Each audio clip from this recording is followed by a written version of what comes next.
చాలండి.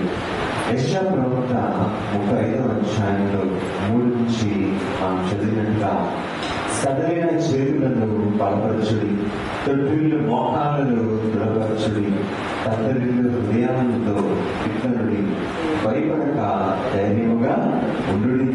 ప్రతిదానం చేయడిపై దేవుడు వచ్చినాడు, ప్రతిదానం దేవుడు చేయని ప్రతీకారం ఆయన చేయడు, ఆయన వచ్చి తానే మిమ్మల్ని రక్షించును.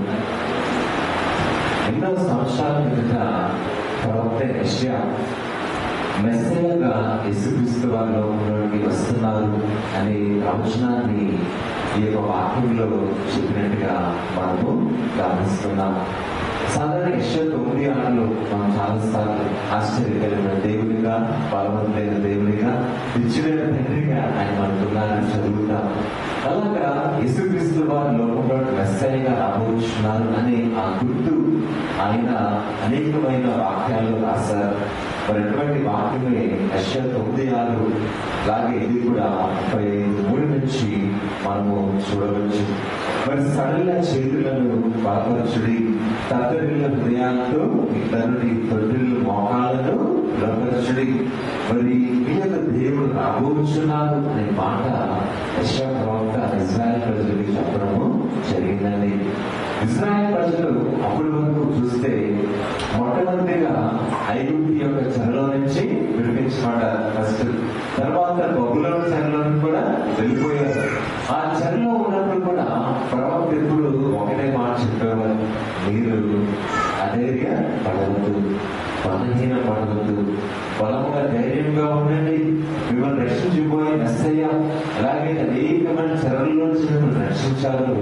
మీ వ్యక్తిగత జీవితాల్లో కూడా మీకున్న బద్ధకాల నుంచి విడిపించే గొప్ప దేవుడుగా ఆయన మీ మధ్యకి రాబోతున్నారు చెప్పారు. దేవుని స్తోత్రం, హల్లెలూయా.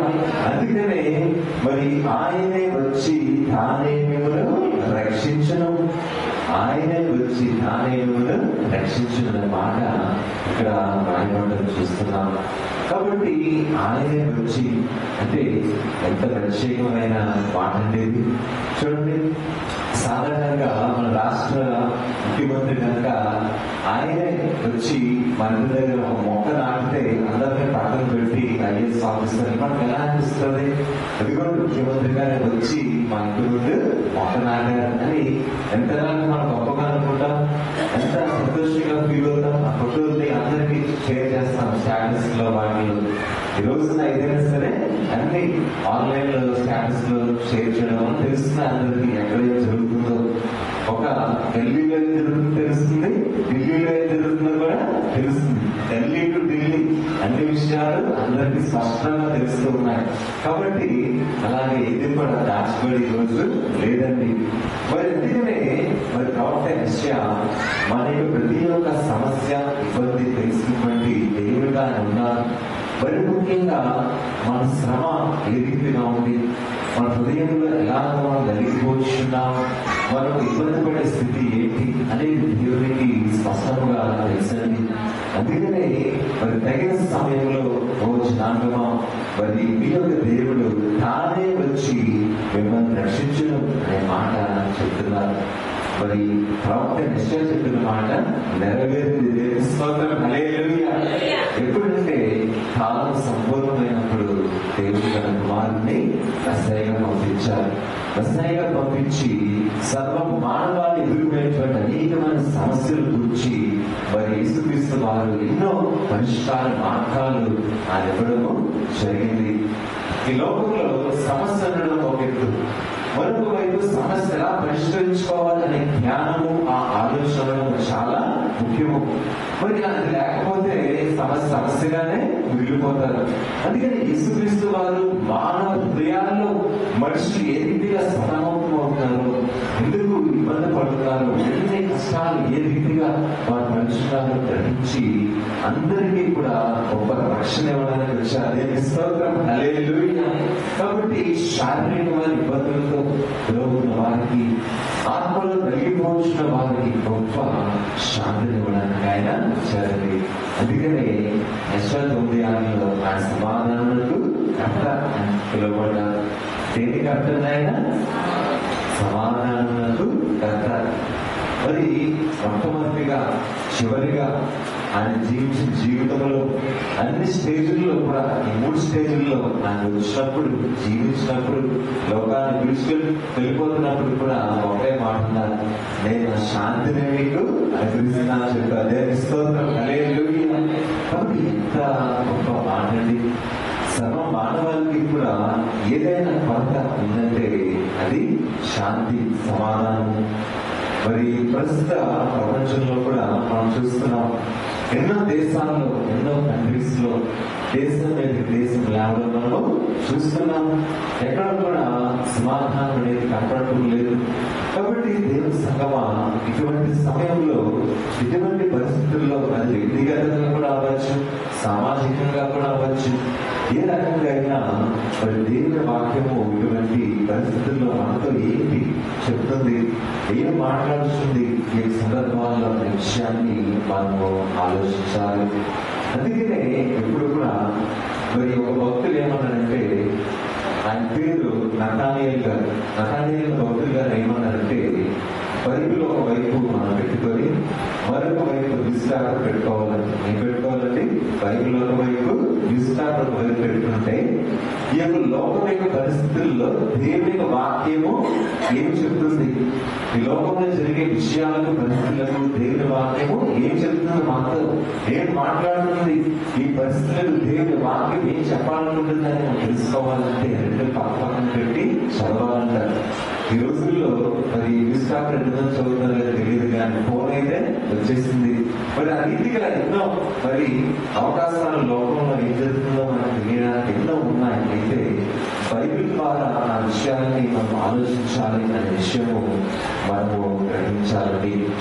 కాబట్టి దేవుని సంగమా, మరి మనం లూకాసు వార్త 12వ అధ్యాయం చూసినట్లయితే, లూకాసు వార్త 12వ అధ్యాయము మరి 35-43 వరకు చదవండి.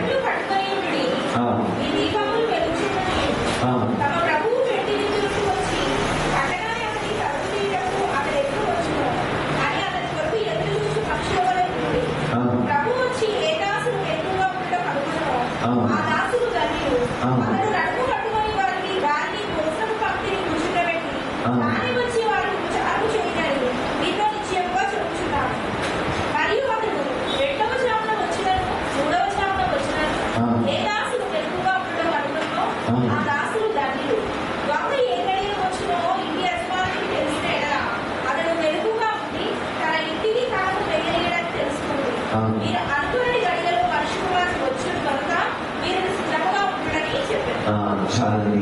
కాబట్టి ఇక్కడ చెప్పబడిన ఈ వాక్య భాగంలో మీ నడుములు కట్టుకొని ఉండండి అనే మాటను మనం చూస్తున్నాం. మీ నడుములు కట్టుకొని ఉండండి అనే ఒక మాట, మీ దీపములు వెలుగుచుండ నీయుడి.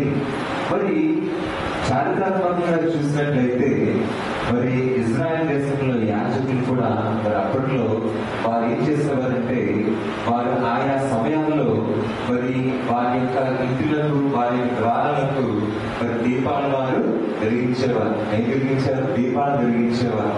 మరి పూర్వకాలంలో చూస్తే ఈ దీపాలు అనేవి ఇంటి ముందు ఉండేవి.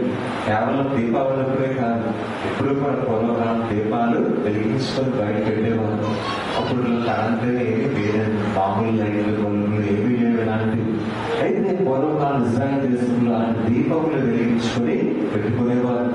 అలాగే అప్పట్లో వారు వేసుకునే డ్రెస్ మనం చూస్తే దుబాయ్లో షేకులు వస్తారు, షేకులు వేసుకునే డ్రెస్ లాగా నిలుగుతాయి ఉంటాయి, ఇలా నడుముకి కట్టుకుంటారు. మరి టైట్ గా అనమాట. ప్రతిరోజు వారికి అలవాటు, ప్రతిరోజు టైట్ గా నడుముకి బెల్ట్ లా కట్టుకుంటారు అనమాట. అంటే ఆ నడుముకి అలా కట్టుకోవడం వల్ల అది గట్టిగా స్థిరంగా ఉంటారు. అందుకనే వారి వస్త్రదానంలో, వారి యొక్క వ్యవహారిక జీవితంలో, అంటే రోజువారి జీవితాల్లో ఏ పనులు చేస్తారో ముఖ్యమైనవి వాటితోనే ఇక్కడ వాచనము జరిగింది. కాబట్టి నడుములు కట్టుకొని ఉన్నది, మీ దీపములు వెలిగించుకొని ఉండండి చెప్తున్నారు. కాబట్టి రెండు కూడా దేనికి గుర్తుగా ఉన్నాయంటే సిద్ధపాటుకు గుర్తుగా ఉన్నాయి. అంటే మరి అక్కడ చూస్తే ఆ యొక్క వాక్య భాగంలో తమ ప్రభువు పెళ్లి మీద నుండి వచ్చి తట్టగానే అతని తలుపు తీయటకు అతను ఎప్పుడు వచ్చునో అని అతని కొరకు ఎదురు చూచు మనుషుల వలె ఉండుడి. ప్రభు వచ్చి ఏ దాసులు ఎక్కువ కనుగొన్నో ఆ దాసులు ధన్యులు. మరి యేసుక్రీస్తు వారు చెప్తున్నారు, అంటే ఒక ఎగ్జాంపుల్ గా చెప్తున్నారు అనమాట. ఒక యజమాని ఒక పెళ్లికి వెళ్ళి ఒక మంచి మరి ఆ శుభకార్యానికి వెళ్ళి మళ్ళా ఇంటికి వచ్చేసరికి మరి తలుపు వేస్తుంటారు సాధారణంగా. ఆ టైంలో ఆయన పట్టగానే ఎవరైతే రెడీగా ఆ రాత్రి వేళ సమయంలో వెంటనే తలుపు తీస్తారో వారిని బట్టి యజమానులు ఎంతో సంతోషిస్తారు. ఎందుకు వీరు తలుపు తీసుకొని ఉసుగుతాన్ని దుప్పటి కప్పేసుకొని బొర్రు పెట్టి నిద్రపోవట్లేదు. కాబట్టి మీరు నా కొరకు వెలుగుగా ఉండి ఏం చేస్తున్నారు, నిరీక్షణ కలిగి ఉన్నారు, నా కోసం చూస్తున్నారు ఓపిక, నా యజమాని ఎప్పుడు వస్తున్నాడు అని. అదే వెలుగుగా ఉండే తలుపు తీయగలరా? వెంటనే తీయలేదు. మరి ఆ టైంలో ఏ దొంగ ఎవరైనా గంటలు గమనిస్తున్నాడు అనుకోండి, ఈ రోజుల్లో చూస్తే ఒకరు కూడా ఎక్కువైపోయింది వీధుల్లో మన రాష్ట్రాల్లో. ఆ బాధ మాత్రం తప్పట్లేదు. మామూలుగా కారులో కారణాలు వెళ్ళిపోతాయి, మనం చూస్తే కారణాలు విడిచిపెట్టట్లేదు. బండ్రుల సంగతి ఎలా ఉందో ఆలోచించండి ఒకసారి. కాబట్టి అనేకమైన అపాయాల నుంచి బయట నుంచి వచ్చినప్పుడు వెంటనే తలుపు తీయకపోతే యజమానికి ఇబ్బంది. అందుకని ఎవరైతే వెలుగు కలిగి ఉంటారో వారే తలుపుని తీయగలరు అని ఆయన ఉపమానం చెప్పారు. అందుకనే వెలుగు కలిగి ఉంటా విశ్వాస యొక్క లక్షణాలు. దేవుని స్తోత్రం, హల్లెలూయా. అందుకనే వెలుగుగా ఎవరైతే ఉంటారో వారి జీవితంలో కూడా అదే స్థితి వారు కలిగి ఉంటారు. మరి యాక్టివ్ గా ఉంటారు, ఉత్సాహంగా ఉంటారు. అలాగే ఏ విషయంలో దేవుల్లో నేను ఎలా ఉండాలో తమను జాగ్రత్తగా పరిశీలించుకుంటారండి. తద్వారా వారి ప్రార్థనలో ఏంటి, మరి దేవుని విషయంలో ఏంటి, అలాగే దేవుని ఆలయంలో వచ్చే విషయంలో అన్ని విషయాల్లో మరి చాలా మరి యాక్టివ్ గా, అంటే చాలా దేవునికి దగ్గరగా జీవించాలి. దేవుని దృష్టిలో ఎప్పుడు ఫస్ట్ ఉండాలి, దేవుల్లో ఎప్పుడు సరిగ్గా ఉండాలని ఉత్సాహంగా చలాకీగా ఉంటారు దేవుళ్ళు. దేవుని స్తోత్రం, హల్లెలూయా. కాబట్టి దేవుని సంగమా, ఈ లోకంలో చాలా మంది ఏమంటారంటే ఇదిగో అక్కడ పెద్ద పెద్ద యుద్ధాలు జరుగుతున్నాయి, రెండవ రాడు వచ్చేస్తుంది, ఇదిగో అక్కడ పెద్ద కరువు వచ్చేసింది, రెండవ రాడు వచ్చేస్తుంది అని చాలా మంది చెప్తూ ఉంటారు. వాళ్ళెవరో ఊర్లో చెప్తున్నారు, ఏదో పాస్టర్ మీద ఎక్కడో రాశారు, బదులు ఎత్తబడే సమయం అని రాశారు. యాక్చువల్లీ ఏం రాశారండి? బదులు ఎత్తబడే సమయం అని రాశారు. బదులు ఎత్తబడే పోటాలంటారు. అంతకాగానే దేవుడు చూసుకుంటారు కదా, మనం ఎప్పుడు ఎత్తబడాలి, ఎప్పుడు వెళ్ళాలని ఆయన చేతిలో ఉంది. ఆయన నిర్ణయిస్తారు టైము. మనకెందుకు అప్పుడే కంగారు పోయి బదులు ఎత్తబడే సమయాన్ని. అలాగే ఎన్నో మంది దేవుడికే సమయాన్ని నిర్ణయం చేస్తున్నారు. దేవుడు సమయం నిర్ణయించారు, కానీ దేవుడికే సమయాన్ని నిర్ణయం చేస్తున్నారు. ఒక్కసారి అంటే బాధ అనిపిస్తుంది వ్యక్తిగతంగా. నా వరకు అయితే మీకు కావాల్సినది మరి అలా ఆలోచించేవారు అలాగే అనుకుంటారు. మరి నాకైతే అదే అనిపిస్తారు. ఎందుకంటే దేవుడి వాక్యం ఏం చెప్పబడింది, పరలోకంలో దేవదూతలు కూడా ఆయన ఎప్పుడు వస్తారో తెలియదు. కాబట్టి మనం ఎవరికి డిసైడ్ చేయడానికి టైం. కాబట్టి ఆయన చూసుకుంటారు ఆయన ఎప్పుడు వస్తున్నారు. అయితే మనం చేయవలసింది అయితే ఒకటే, సిద్ధపాటు కలిగి దేవుని స్తోత్రం, హల్లెలూయా. అందుకని బుద్ధిగలంగా అనేకులు సిద్ధపాటు కలిగి ఉన్నారండి. అందుకని ప్రభు రాగా ఇదిగో ప్రభా అది ఇదిగోనే చూపించారు. Lord this is our life, it is ready అని చెప్పగలిగారు. అందువల్ల వెంటనే ప్రభు వారిని చక్కగా ఆయన రాజ్యంలో లోపలికి తలుపు తెరిచి చేర్చుకున్నారు. మిగతా వారు బయట ఉండిపోయారు కదండి. అంత మరి గొప్ప రక్షణ వారు కోల్పోయారు. కాబట్టి పరిస్థితులు బట్టి కాదు, కానీ మన హృదయ స్థితి ఎలా ఉందో మొట్టమొదటిగా ఆ విషయాన్ని మనము ఆలోచించినట్లయితే దేవుని యొక్క ఉన్నతమైన ప్రణాళిక మన జీవితంలో మనము అర్థం చేసుకోవచ్చు. అందుకనే దేవుని సంగమా, దేవుళ్ళు ఎప్పుడు కూడా అటువంటి చలాకిదనము అలాగే సిద్ధపాటు కలిగినటువంటి స్వభావం మనము కలిగి ఉండాలి. మనం మలాఖీ గ్రంథం చూద్దామండి. మలాఖీ గ్రంథము 3వ అధ్యాయము 1వ వచనం.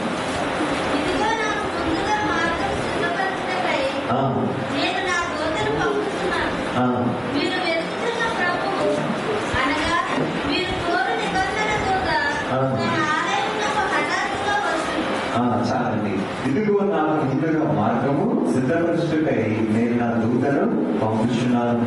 మీరు వెతుకుచున్న ప్రభువు అనగా మీరు కోరు నిబంధన దూత తన ఆలయములకు హఠాత్తుగా వచ్చును. ఇదిగో ఆయన వచ్చుచున్నాడని సైన్యములకు అధిపతి యెహోవా సెలవిస్తున్నాడు. ఇక్కడ కూడా మరి దేవుని యొక్క దూతగా, ఆయన యొక్క ప్రభువుగా, ఆయన యొక్క నిబంధన గుర్తుగా, మరి దేవుని యొక్క నిబంధన గుర్తుగా మరి ప్రభు వచ్చున్నాడని యెహోవా సెలవిస్తున్నారు అని మలాకి ప్రవక్త కూడా ప్రవచిస్తున్నారు. కాబట్టి మరి వచ్చే నెల ఏ నెల అంటే వచ్చే నెల డిసెంబర్ నెల, అంటే క్రిస్మస్ నెల. మరి ఆ క్రిస్మస్ నెలకి ముందు వారంలో మనము ఉన్నాం. కాబట్టి ఆ క్రిస్మస్ నెల యొక్క ప్రాముఖ్యత ఏంటి, దానికి ముందు బైబిల్ చరిత్రలో ఏం జరిగిందనే విషయం మనము గ్రహించాలి. అందుకని ఈ రోజున ఈ విషయాలు మీకు తెలియజేస్తున్నాను. కాబట్టి మలాకి కూడా అటువంటి వాగ్దానంతో కూడిన మాటని ఆయన చెప్పారు. అంటే మరి క్రియేటివ్ దేవుడు నిబంధన చేశారు. ఏంటంటే నిబంధన, కుమారుని మెస్సయ్య లోకంలోనికి సర్వ మానవాన్ని వారు పంపిస్తున్నారని చెప్పారు. కాబట్టి కాలము సమీపిస్తుంది. అందుకని యోహాను కూడా ఏమన్నాడు, కాలము సమీపిస్తుంది కనుక మారు మనసు పొంది రక్షించబడని చెప్పారు. దేవుని స్తోత్రం, హల్లెలూయా. కాబట్టి దేవుని సంగమా, అటువంటి దేవుని యొక్క స్వరము, వాక్యం ద్వారా మనము గ్రహించి మన హృదయాల్లో ఒకటి మనం గుర్తుపెట్టుకోవాలి. ఎప్పుడు కూడా మనం రెడీగానే ఉండాలి. ఎలా ఉండాలండి? ఎప్పుడు రెడీగానే ఉండాలి. నా ప్రభు అప్పుడు ఎప్పుడు వస్తారు? ఇంకో 90 ఏళ్ళ తర్వాత ఇప్పుడు ఎందుకులే నాకు కంగారు, ఇప్పుడు ఎందుకు నాకు ఆతృత అని మనము అనుకోకూడదు. ఎందుకంటే ఇందాక చదివిన వాక్య భాగంలో ఏ గడిలో ప్రభు వచ్చినో తెలియదు. కాబట్టి ఇప్పుడు సిద్ధంగా ఉన్నది ఆయన తలుపు తెరిచినప్పుడు వెంటనే మన హృదయాన్ని ఎప్పుడు తెరవగలము? ఎప్పుడు కూడా ఆయన వరకు సిద్ధపాటు కలిగి ఉండాలి. అందుకనే ప్రతిరోజు మనకి ఇంపార్టెంట్, మన జీవితంలో ప్రతిరోజు మనకి ప్రాముఖ్యమైనది. కాబట్టి ఏ రోజు కూడా లైట్ గా తీసుకోవడానికి లేదు అసలు. కాబట్టి దేవుని సంగమా, దేవుడి అవకాశాన్ని జాగ్రత్తగా మనము ఉపయోగించుకోవాలి.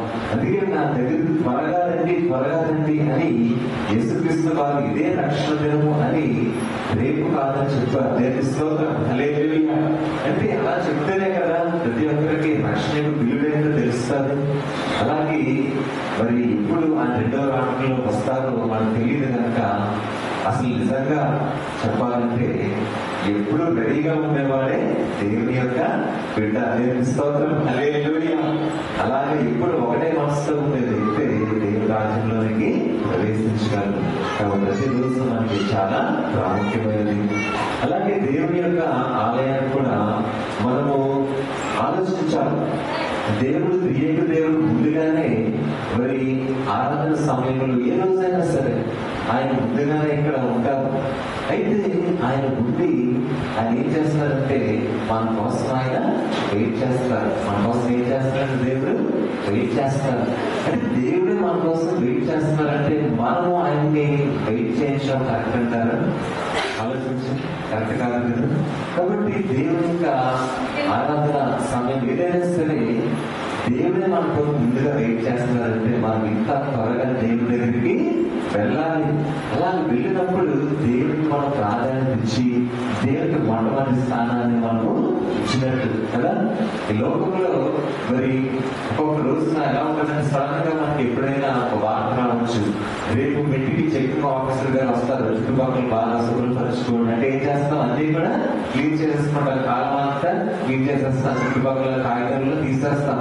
అంటే ఆయన వస్తున్నారు 10 గంటలకు వస్తున్నారంటే ఉదయాన్నే 4 గంటలు లేచిపోయి చేస్తాం.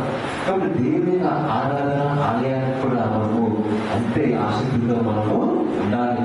అంటే మనందరికీ తెలుసు కదా టైం ఏంటనేది, దేవుని ఆరాధన టైం. కాబట్టి తెలిసినప్పుడు మనకి ఒకవేళ నేనేమనుకుంటానంటే అలవాటుగా మనకి టైం అలవాటు అయిపోయిందేమో. ఇంకా అలవాటుగా ఒక టైంకి నేను రావాలి అనుకుని అదే టైంకి వస్తున్నాం. అది ముఖ్యమైన కారణం అయి ఉండొచ్చు. అయితే దేవుడు నా కొరకు ముందుగా వెయిట్ చేస్తారంటే ఆలయంలో నేనంత ఆకృతి కలిగి ఉండాలి అనే ఆలోచన మనకు ఉన్నట్లయితే మన సంస్థలను పక్కన పెట్టి దేవుని కొరకు ముందుకి వెళ్తాం. అందుకనే దేవుని కోసం కొన్ని విషయాలు మనం మార్చుకొని అడ్జస్ట్మెంట్ చేసుకొని దేవుని కొరకు కొన్ని పనులు ముందుగా ముగించుకొని దేవుని సమయానికి నేను ముందుకు రావాలి, దేవుని సమయానికి నేను ముందుండాలి, అయ్యో దేవుడు నా కోసం వెయిట్ చేస్తున్నాడు కదా, ఆయన్ని వెయిట్ చేయించడము తప్పు కదా అనే ఒక ఆలోచన అందరికీ ఉంది. కాబట్టి ఇంకా మనం దేవుని కొరకు త్వరపడి ఆయన సమయానికి వచ్చి ఆరాధించినట్లయితే నిజంగా దేవుడు ఎంతగానో సంతోషిస్తారు. మనల్ని బట్టి మన జీవితాన్ని బట్టి అనేక మందికి మనం ఆశీర్వాదకరంగా ఉంటామండి. అందుకనే దయచేసి ఈ విషయాన్ని మరి మార్చుకోవడానికి ప్రయత్నం చేయండి. ఇంకా త్వరగా రావడానికి ఆరాధన సమయానికి మీరు ప్రయత్నం చేయండి. అప్పుడు మిమ్మల్ని బట్టి దేవుడు ఇంకా బహుగా దీవిస్తారు. దేవుని స్తోత్రం, హల్లెలూయా. అందుకని దేవుని సంగమా, ఎవరైతే బాగా దేవునిలో నేను బలంగా సరిగ్గా ఉండాలి, నేను దేవునికి నా సమయాన్ని ఇవ్వాలి, నేను దేవునిలో త్వరగా నేను ఉండాలి, దేవుని ఆరాధనలు త్వరపడి నేను వెళ్ళి ఆయన ఆరాధించాలని ఆసక్తి కలిగి ఉంటారు, వారి జీవితాన్ని బహుగా ఆయన దీవించే వారిగా ఉంటున్నారు. కాబట్టి దేవుని సంగమా, మరి వారానికి కొద్ది రోజులు మాత్రమే, కొన్ని గంటలు మాత్రమే మనం గడిపించున్నాం. మరి 24 గంటలు ఒక రోజుకి, అంటే వారానికి ఎన్ని గంటలు చెప్పండి? 168 గంటలు ఉన్నాయి. 168 గంటలు మహా అయితే నాకు తెలిసి ఒక 5-6 గంటలు, ఒక 10 గంటలు కూడా ఉంటారు మన దేవుని సమయంలో, దేవుని ఆలయంలో కదా. చాలా తక్కువ, చాలా చిన్న టైం మనం గడుపుతున్నాం. మరి ఆ చిన్న టైంలో కూడా మనం ప్రయత్నిస్తే దేవుని కోసం ముందుగా రావాలి, ఆలయ సమయానికి రావాలి, 10 గంటలకు రావాలి, 7 గంటలకు రావాలి, శుక్రవారం బుధవారం అనుకుంటే డెఫినెట్ గా రాగలం. ఎందుకంటే దేవుడు మనల్ని బట్టి మన జీవితాన్ని మార్చుతారని దేవుని స్తోత్రం, హల్లెలూయా. అందుకనే ఎవరైతే మొట్టమొదటిగా నా రాజ్యాన్ని వెతుకుతాడో తగినవన్నీ నీకు కలుగుతాయని చెప్పారు. దేవుని స్తోత్రం, హల్లెలూయా. మరి నెక్స్ట్ మీటింగ్స్ లో కూడా అదే చెప్పారు ఇద్దరు పాస్టర్ గారు కూడా, ఎవరైతే దేవుడిని ఆసక్తి కలిగి ఉంటారో ఆ జీవితాన్ని దేవుడు మారుస్తారు. కాబట్టి మనమే గాయపడిపోతే దేవుడు ఆయన ఏమి చేయలేదు. కాబట్టి దేవుని సంగమా, దేవుడి ఇచ్చిన జీవితంలో ఆయన వరకు ఉత్సాహంగా మనం ముందుకి సాగాలి. మనం ఆదికాండము చూద్దామండి. ఆదికాండము 49వ అధ్యాయము. ఆదికాండము 49వ అధ్యాయము 18వ వచనం చూద్దాం. చాలండి. యెహోవా నీ రక్షణ కొరకు కనిపెట్టి ఉన్నాను అని ఇక్కడ మనము వాక్యాన్ని చదువుతున్నాం. ఆ వాక్య భాగంలో మరి యాకోబు జీవితంలో మరి ఎటువంటి పరిస్థితుల్లో మనము చూస్తున్నాం. మరి యాకోబు చూస్తే మరి బేతేలు దగ్గర ఎంతగానో రాత్రంతా కూడా ఆయన చాలా ఓపికగా వెలుగులాడాడు దేవుడితో. అంటే నిరీక్షణ కలిగి వేచున్నాడు. ఎలా ఉన్నాడంటే నిరీక్షణ కలిగి వేచుకున్నాడు. అందుకనే అటువంటి నిరీక్షణ పట్టుదల ఉంది. కాబట్టి నువ్వు నన్ను దీవించే వరకు నేను విలువలేమన్న దేవుని స్తోత్రం, హల్లెలూయా. కాబట్టి అటువంటి నిరీక్షణ, అటువంటి విశ్వాసం మన జీవితంలో దేవుని రక్షణ వరకు కనిపెట్టే స్వభావం ఉండాలి అని దేవుని వాక్యం మళ్ళా మనకి జ్ఞాపకం చేస్తుంది. ఒక ఊర్లో 3 తాబేళ్లు ఉన్నాయండి. ఎవరైనా ఊర్లో 3 తాబేళ్లు ఉన్నాయి. అప్పుడు తాబేళ్లు సముద్రంలోనే మనం చూసేవాళ్ళం. ఇప్పుడు చిన్న కుండీల్లో కూడా చిన్న తెలుస్తున్నారు. అప్పుడు 3 తాబేళ్లు అనుకున్నాయంట, మనం ఏదైనా మంచి వంటకాన్ని మనం తినాలి అని అనుకున్నాయి. అంటే మంచి ఆహారం తినాలి అని అనుకున్నాయి 3 తాబేళ్లు. ఏమనుకున్నాయండి? మంచి ఆహారం తినాలి అని 3 తాబేళ్లు అనుకున్నాయండి. అయితే నువ్వు వెళ్ళి ఒక తోటలోకి వెళ్ళి ఒక మంచి యాపిల్ కాయ తీసుకురాని ఒక తాబేలు అందరికీ చెప్పిందంట. ఇంకొక తాబేలు ఏం చెప్పిందంటే మరి అరటి పంటలు తీసుకురాని ఇంకొక తాబేలు చెప్పిందండి. ఇంకొక తాబేలు ఏమనంటే నేను వెళ్ళి అక్కడ ఉన్న మరి కాలీఫ్లవర్ తీసుకొస్తానని చెప్పిందండి. అంటే ఒక యాపిల్, ఒక అరటిపండు, ఒక కాలీఫ్లవర్ 3 మనం ముగ్గురు తెచ్చుకొని కలిపి చక్కగా మధ్యలో పెట్టుకొని భోజనం అనుకున్నాయి. అయితే మళ్ళా అవి అక్కడ నుంచి వెళ్ళినప్పటికీ ఫస్ట్ ఒక తాబేలు స్పీడ్ గా వెళ్ళి యాపిల్ తీసుకొని వచ్చేస్తున్నాను, ఒక 2-3 యాపిల్స్ తీసుకొని వచ్చిందండి. ఆ తాబేలు మిగతా 2 యాపిల్ గురించి చూస్తున్నాను. మిగతా 2 తాబేలు అట్టుపళ్ళు కాలుగాలు తీసుకురావాలి. అయితే చాలాసేపు అయిపోతుంది, 2 గంటలు అయిపోయిందంట. వెళ్తాను వెళ్ళి తీసుకొస్తానని చెప్పి అయితే ఇంకా రావట్లేదు. ఈ తాబేలు పాపం విసుగు పాపం వచ్చేస్తుందంటారు. ఎందుకంటే ఈ తాబేలు వేరే చోటకి వెళ్ళాలి, ప్రయాణమై వేరే చోటకి వెళ్ళాలి, వేరే ప్రదేశానికి వెళ్ళి కొంచెం నీళ్ళు అది తాగాలన్నమాట. అయితే తాబేలు 2 గంటలు వెయిట్ చేసి విసిగిపోయి అక్కడి నుంచి వెళ్ళిపోయిందంట. ఈ లోపల 2వ తాబేలు వచ్చిందంట. ఆ 2వ తాబేలు వచ్చి మిగతాల కోసం చూస్తున్నాను. ఫస్ట్ వెళ్ళిపోయిన సంగతి నాకు తెలియదు. ఇంకా అది కూడా చూసి విసిగి పాపం ఇస్తూ వెళ్ళిపోయిందంట. చివరికి 3వది వచ్చిందంట. 3వది చూస్తున్నాను. 3వది చూస్తే ఫస్ట్ 2 లేవు, అదే ఇంకా రాలేదు, ఇంకా లేదు, విసుగు వచ్చేసి రాత్రి వచ్చేసి 3వది కూడా వెళ్ళిపోయిందంట. అందుకని ఒకసారి ఏమవుతుందంటే మన విశ్వాస జీవితంలో కూడా మనము వాళ్ళు వస్తారు మనతో, వీళ్ళు వస్తారు మనతో, ఏదైనా పెద్ద మీటింగ్ జరిగినా బయట ఎక్కడికి వెళ్ళినా సరే వాళ్ళు వస్తారు వీళ్ళు వస్తారని చాలాసేపు మనం ఓపికగా వెయిట్ చేస్తూ ఉంటాం. అయితే దేవుని విషయంలో మాత్రము మనం ఎప్పుడు కూడా ఎలర్ట్ గా రెడీగా ఉండాలి. వాళ్ళు వస్తే నేను వస్తాను, వాళ్ళు వస్తారని కలిసి వస్తాను అనుకుంటే మన రక్షణ మనము కోల్పోతాం. కాబట్టి మనం ఎలా ఉండాలంటే ఫస్ట్ మనం బాగా వచ్చి ఇతరులను కూడా ప్రోత్సహించాలి. స్తోత్రం, హల్లెలూయా. అటువంటి జీవితం మనకు ఉన్నప్పుడు దేవుని నిరీక్షణ మనలో ఉండదండి. అందుకని యాకోబు దేవునిలో అంతగా నిరీక్షించి ఉన్నతమైన రక్షణ ఆయన పొందుకున్నారు. కాబట్టి అటువంటి విషయాలు మనము ఆలోచించాలి. దేవుని సంగమా, నేను ఏ రీతిగా ఉంటున్నాను దేవుని విషయంలో అనే దృక్పథము గురించి మనం తగినటువంటి ఆలోచన చేయాలని దేవుని వాక్యం మనతో చెప్తూ ఉంది. అందుకనే హెబ్రీ పత్రిక మనం చూద్దామండి. హెబ్రీ పత్రిక 9వ అధ్యాయము, హెబ్రీ పత్రిక 9వ అధ్యాయము 28వ వచనం చదువు.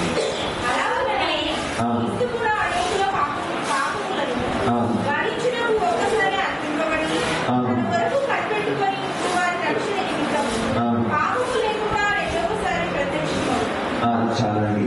అలాగనే క్రీస్తు కూడా అనేకుల పాపములను భరించుటకు ఒక్కసారి అర్పింపబడి తన వరకు కనిపెట్టుకుని విడుదల వారి రక్షణ నిమిత్తము పాపము లేకుండా 2వసారి ప్రత్యక్షమవును.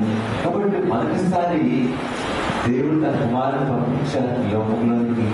అయితే 2వసారి మరలా ఆయన రాబోతున్నారు. అయితే రాబోయే క్రిస్మస్ కాలానికి మనం సిద్ధపాటు అవుతున్నాం. కాబట్టి ఈ సిద్ధపాటులోనే దేవుని 2వ రాకడ గురించి కూడా మరి ఆలోచన మనము కలిగి ఉండాలి. అందుకనే ఒక్కసారి మరి అనేక మంది పాపాలను భరించడానికి మరి యేసుక్రీస్తు వారు తన యొక్క జీవితాన్ని, శరీరాన్ని, సర్వ జీవాన్ని ఆయన అర్పించారు. అందుకనే మరి ఎవరు కూడా ఏ పాపం లేకుండా 2వసారి ప్రత్యక్షమైనప్పుడు ఆయన రక్షణ అందుకోవాలి అని మరి ఇక్కడ రాయబడము జరిగింది. దేవుని సంగమా, మరి ఈ లోకంలో చూస్తే అనేక మంది వారి యొక్క ఉన్నతమైనటువంటి విషయాలను బట్టి, వారికున్న స్థితిగతులను బట్టి ఎంతగానో వారు మరి గర్విస్తుంటారు. ప్రపంచంలో చూస్తే అదే జరిగేది. సర్వ మానవాళిలో అనేకమైన దేశాల్లో వారికున్న స్థితిగతులు, చాలా దేశాల్లో వారికున్న స్థితిగతులను బట్టి, వారికున్న పరిస్థితులను బట్టి, వారికున్న జ్ఞానం బట్టి, జ్ఞానం బట్టి అసహించే వారిగా ఉంటున్నారు. అయితే ఈ యొక్క ధనము కానీ జ్ఞానము కానీ ఎంత మాత్రము కూడా మనల్ని రక్షించలేవు. కానీ క్రీస్తు యేసునందు మనకున్న విరిగి నలిగిన హృదయస్థితి మాత్రమే మనల్ని రక్షించగలదు. దేవుని స్తోత్రం, హల్లెలూయా. అందుకనే మరి లోకంలో మనకి ఏది అడ్డుగా ఉన్నా దేవునికి మంచిగా, అది ధనమైన, ఇల్లులోక, డబ్బమైన సరే అది ఒక విగ్రహంగా ఉండాలని దేవుడు ఎప్పుడూ చెప్పారు. అందుకని రాజ్యంలో చేరడము ఇవన్నీ మనకి దేవుడి మధ్యలో ఉంటే దేవుని రాజ్యానికి చేరడం అనేది చాలా చాలా కష్టము. అది ఒక మాటలో చెప్పాలంటే మనకి కుదరదు, అసాధ్యము. అయితే యేసుక్రీస్తు వారి మార్గంగా పరలోకానికి ఆయన ఆ గొప్ప మార్గాన్ని ఏర్పాటు చేశారు. మనం ఇప్పుడు కొవ్వూరు వెళ్ళాలనుకుంటే ఎలా వెళ్తాం? మనం కొవ్వూరు వెళ్ళాలంటే ఎలా వెళ్తాం? మనం బ్రిడ్జ్ మీద వెళ్తాం కదా, బస్ మీద వెళ్తాం కరెక్టే. ఆ బస్ మీద దేని మీద వెళ్ళాలి? బ్రిడ్జ్ మీద వెళ్ళాలి, లేదంటే నీళ్లు పడి మునిగిపోతాం. అందుకే బ్రిడ్జ్ ఎందుకు ఏర్పాటు చేయడం జరిగింది? ఆ పశ్చిమ గోదావరికి తూర్పు గోదావరికి కనెక్షన్ గా ఏర్పాటు చేయబడ్డారు. అలాగే మానవునికి దేవునికి కనెక్షన్ తెగిపోయింది పాపం వలన. అయితే ఆ కనెక్షన్ మళ్ళా తిరిగి జాయిన్ చేయడానికి మరి యేసుక్రీస్తు వారే ఆయన మార్గంగా ఆ కనెక్షన్ గా ఏర్పాటుగా ఈ లోకంలోకి వచ్చి మనకు ఒక మార్గాన్ని ఏర్పాటు చేస్తారు. హల్లెలూయా. అందుకే నేనే మార్గం అని చెప్పారు. ఏమన్నారండి? అయాందుడే నేనే మార్గం. కాబట్టి దేవుని సంగమా, దేవుని విశ్వాసాల మనందరం రక్షించబడిన స్థితిలో ఉన్నాం. అయితే ఇంకా దేవునిలో ఏ విషయంలో ఒకవేళ మనము చల్లారిపోయిన స్థితిలో ఉన్నాము, ఇంకా మైనస్ లో ఉన్నాము మనకు తెలుసు. అయితే అన్ని విషయాల్లో నేను బలముగా దేవునిలో ఉండాలి అని మనము అనుకున్నట్లయితే దేవుడే తగిన సహాయం మనకి చేస్తారు. దేవుని స్తోత్రం. హల్లెలూయా. కాబట్టి ఈ లోకంలో అటువంటి వారు ఎంతో మంది ఉన్నారు. ఆ సినిమా యాక్టర్లుగా ఎంతో మంది లోకంలో జీవించారు. టాలీవుడ్ లో గొప్ప వ్యాపారవేత్తలు ఎంతో మంది ఉన్నారు. లోకంలో గొప్ప డబ్బులు సంపాదించిన వారు. అలాగే మైక్ టైసన్ వంటి గొప్ప బలవంతులు ఉన్నారు. మైక్ టైసన్ అంటే ఎవరంటే బాక్సింగ్ అన్నమాట. బాక్సింగ్ తెలుసుకున్నా ఎవరు లేవు, తీసుకుంటారు. ఆ బాక్సింగ్ చేసినప్పుడు కూడా అన్నారు నేను చాలా బలవంతుడిని అన్నాను, కానీ అది కూడా చనిపోయాడు. అంటే ఎంత బలవంతులైనా, ఎంత జ్ఞానవంతులైనా, ధనవంతులైనా వారి ఇదిని బట్టి అసహించారు. కానీ ఆ అసహ్యం వారిని ఎక్కడికి కూడా తీసుకెళ్ళలేదు. మరి ముఖ్యంగా రక్షణ వారికి ఇవ్వలేదు. మనమైతే ఎటువంటి స్థితిలో ఉన్నాలో ఒక రీతిగా మన పౌర స్థితి, మన రక్షణ స్థితి దేవుడు మనకి ఇచ్చారు. ఎందుకంటే ఆయనలో మనము కడగబడ్డాం. మన నూతన సృష్టి దేవుని స్తోత్రం. హల్లెలూయా. మనకి గ్యారెంటీగా ఆ రక్షణ, సాల్వేషన్ అనేది మనకి ఉందండి. మరి ఒకరోజు ఏమైందంటే అడవిలో ఒక సింహం మామూలుగా చెట్టు కింద లక్ష్యాన్ని ఫోన్ చేసి పడుతున్నాను. అప్పుడు ఏమైందంటే ఒక ఏగ వచ్చిందంట. ఏగ వచ్చి ఏం చేసిందంటే సింహం యొక్క ముక్కు ఉంటుంది కదా, ముక్కు మీద వాడిందంట. ముక్కు మీద వాడిగా గుచ్చి తీసేసి మళ్ళీ పక్క పారిపోతున్నాను ఎక్కడికి చెప్పిపోయి. మరి సింహం ఏం చేయగలదు? పట్టుకోకుండా దానికి ఎంతో బలం ఉండొచ్చు, ఎంతో శక్తి ఉండొచ్చు, కానీ అది ఏమి చేయలేదు. అది చిన్న ఏగదు. మళ్ళా ఏగో చెవులో దొరుకుతున్నాను, మళ్ళా చెవులో దొరుకుతూ ముక్కు మీద దొరుకుతూ నోటు దగ్గర చాలా ఏడిపిస్తున్నాను. ఈ సింహాన్ని చిరాకు వచ్చేస్తుంది, కానీ అది ఏమి చేయలేదు. లేచేటప్పుడు పారిపోతున్నాడు. అప్పుడు ఏమైందంటే 4సారి అలా చేస్తుండగా ఏగ వెళ్ళి సాలిపురుగు గూడు కదా, గూడులో చిక్కుపోయిందండి. ఇంకేముంది? ఆ సాలిపురుగు వచ్చిందని మిగిలింది. సరే అది ఎగిరి పడేది. దాన్ని ఏం చేస్తాడు? సింహం ఆట ఆడుతుంది సింహంతో. సింహాన్ని ఏడిపించగలిగింది కాసేపు, కానీ చివరికి దానికంటే చిన్నగా ఉన్న ఒక చిన్న సాలిపురుగు గూడులో చిక్కుకొని మరి కొట్టుకొని గాలాడక చచ్చిపోతే నెమ్మదిగా సాలిపురుగు దాన్ని తినేసింది. కాబట్టి ఈ లోకంలో ఎవరికి ఎటువంటి అతిశయం ఉన్నా అనేకమైన దేశాల ప్రపంచంలో దేవుని యొక్క అతిశయం మనకి ఉంది. కాబట్టి ఆయన రక్షించబడిన వారిగా మనం ఉన్నాం. కాబట్టి మనకి దేవుడు శ్రేష్టమైన స్థితిని ఏర్పాటు చేశారండి. కాబట్టి లోకంలో మరి మిమ్మల్ని చూసి ఒకవేళ ఎవరైనా ఇంకా మిమ్మల్ని ఇబ్బంది పెట్టుతున్నారేమో, మిమ్మల్ని ఇంకా శ్రమ పెట్టుతున్నారేమో, ఇంకా మీ జీవితాల్లో పనిచేసే చోట్ల మీకు అనేకమైన బాధలు గురి చేస్తున్నారేమో, అయితే ఒకటి జ్ఞాపకం చేసుకోండి, మనకి తోడుగా మన దేవుడున్నారు. మనకంటే ముందుగా ఎన్నో శ్రమలు, హింసలు పొందాలని ఒక్కసారి జ్ఞాపకం చేసుకుంటే, ఆయన సిలువను మనం ధ్యానిస్తే దేవుని సంగమా మనం డెఫినెట్ గా మనం ధైర్యంగా బలంగా ముందుకు సాగుతాం. అందుకే యెషయా ప్రవక్త బలము కలిగి ఉన్నది సరైన మోకాలను నేను దులుపరిచే దేవుడుగా ఉన్నాను చెప్తున్నారు. దేవుని స్తోత్రం. హల్లెలూయా. కాబట్టి గొప్ప దేవుడు మనకు ఉన్నారు అనే విషయాన్ని మనం జ్ఞాపకం చేసుకుందాం. కాబట్టి మనం విలువని దేవుడుగా ఉన్నారు, ఎన్నడూ విలువని ఎడబాయని మనం చెప్తున్నారండి. కాబట్టి మరొకసారి మన చింత ఏదైనా, మన బాధ ఏదైనా ఆయన ముందు పెడదాం, ప్రార్థన చేద్దాం. గొప్ప సమాధానించిన దేవుడుగా ఆయన ఉన్నారు. స్తోత్రం. హల్లెలూయా. కాబట్టి దేవుని సంగమా మరి అటువంటి విశ్వాసంతో మనము ముందుకి కొనసాగుదాం. మనము సామెతల గ్రంథం 8వ అధ్యాయం చూద్దామండి. సామెతల గ్రంథము 8వ అధ్యాయము 34వ వచనం.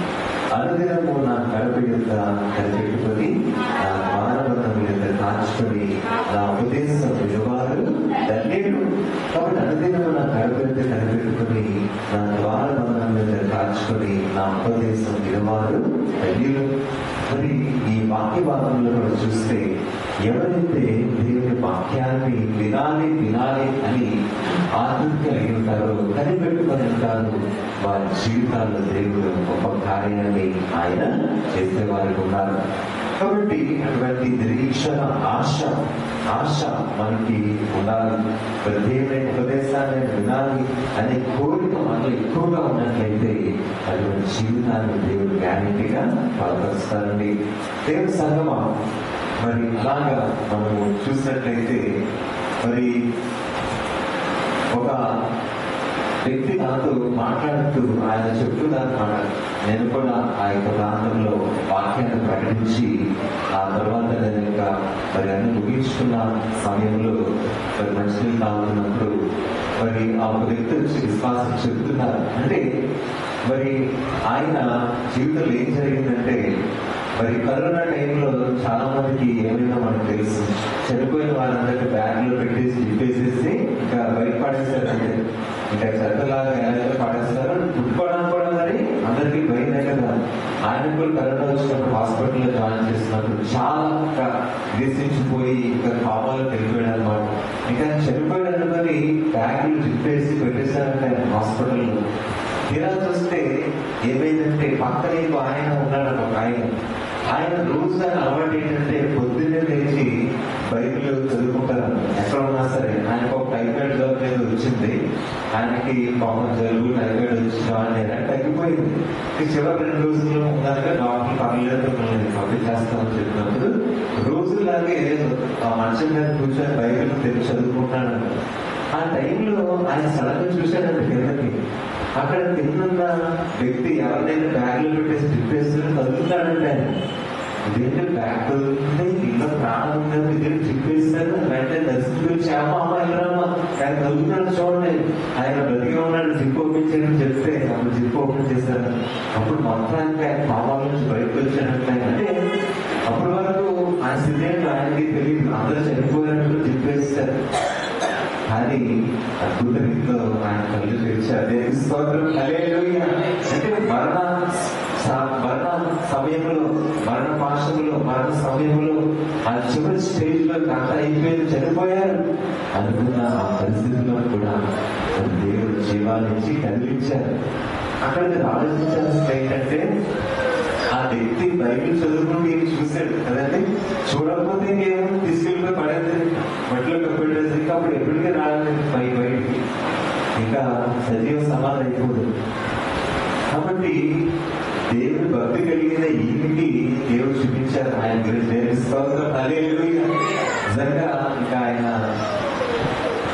జీవించినప్పుడు ఆ యొక్క మరి కవర్లో పైకి లేకపోయి ఆయన జీవించినప్పుడు కళ్ళు తెరవగానే జీవంలో వచ్చినప్పుడు నిజంగా ఆయన చాలా ఆశ్చర్యపోయాడు. ఇదేంటి చనిపోయే స్థితిలో ఉన్న నేను బ్రతికానికి దేవుడు ఇచ్చిన జీవితాన్ని దేవుడు సిద్ధించారు. హల్లెలూయా. దేవుడు కనపరిచారు, దేవుడు మహిమపరిచారు.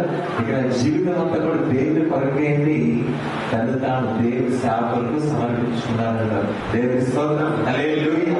కాబట్టి అటువంటి విశ్వాసాన్ని ఆ సమయంలో మరి ఆయన తన జీవితంలో మరి అనేక మందికి ప్రకటించారు. దేవుని గొప్ప కార్యం చేశారు. అంటే ఒక విశ్వాసం వచ్చి ఆయన గురించి చెప్పడం జరిగిందనమాట. అంటే ఆయన చుట్టాలన్నమాట.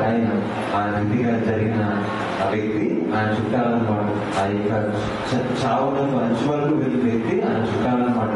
కాబట్టి ఆ రీతిగా దేవుడు మరి మన జీవితాలు అనేకమైన గొప్ప అద్భుతాలు చేయగలరని, చేయగలడానికి అసాధ్యమైన ఏది లేదు. దేవుని స్తోత్రం. హల్లెలూయా. ఇంకా అయిపోయింది, ఈ పని అయిపోయింది, ఇప్పుడు దేవుడికి పనికిరావు అని ఒకవేళ ఈ లోకం అనుచేమో, కానీ ఆ పాయింట్ నుంచే దేవుడిని పైకి తీసుకువెళ్తారు. దేవుని స్తోత్రం. హల్లెలూయా.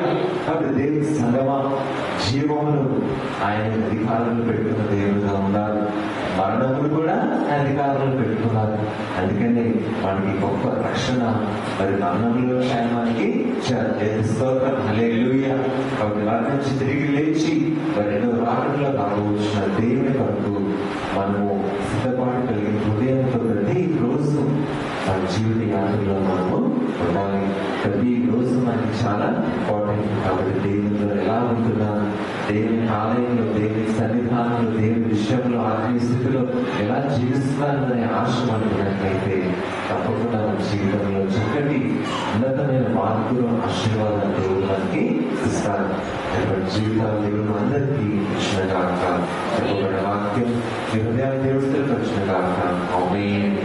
సమస్త జ్ఞానం దేవుని సమాధానం యేసుక్రీస్తు వారి వల్ల మీ హృదయములకు, మనసులకు కావాలి కాక.